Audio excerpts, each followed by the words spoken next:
তো তারকেশ্বরের মাঠে আমরা চলে এলাম। তো তোমাদের সন্ধ্যা দিদিভাই দেখো কি করছে।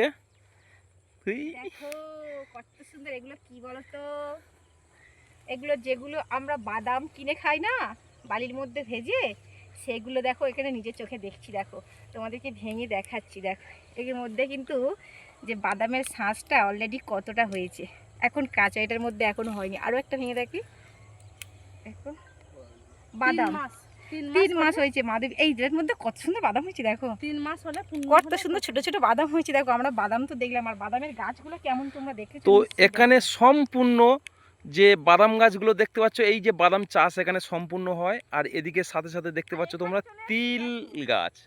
তো তিল গাছ দেখো পুরো মাঠকে মাঠ তিল। আর এটা তারকেশ্বরের মাঠ, কত সুন্দর লাগছে। তো যাই হোক, দেখো আমরা যে দিদিভাইদের বাড়ি এসেছি, তো আমাদের যেসব বন্ধুরা রয়েছে মাধবী খামরুই সার্চ করবে অবশ্যই পাবে তোমরা, হচ্ছে গিয়ে ফেসবুক বা ইউটিউবে। আর দিদি ভিডিও বানায় খুবই সুন্দর। আর আমরা সেই দিদিভাইয়ের বাড়ি এসেছি অনেক দিন পর। তো যাই হোক বন্ধুরা, আর এটা হচ্ছে গিয়ে চিচকে বাগান, এই যে দিদিদের চিচকে বাগান তৈরি করেছে। তো এখন গাছে তেনে হয়েছে চিচকা।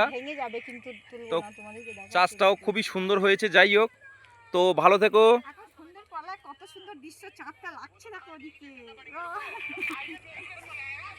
অলরেডি চাঁদ উঠে গেছে। আর আমরা তো দাদা ভাইয়ের বাগান দেখতে চলে এসেছি বন্ধুরা, তার মধ্যে তোমাদেরকে দেখালাম কত কিছু। তোমরা সবাই ভালো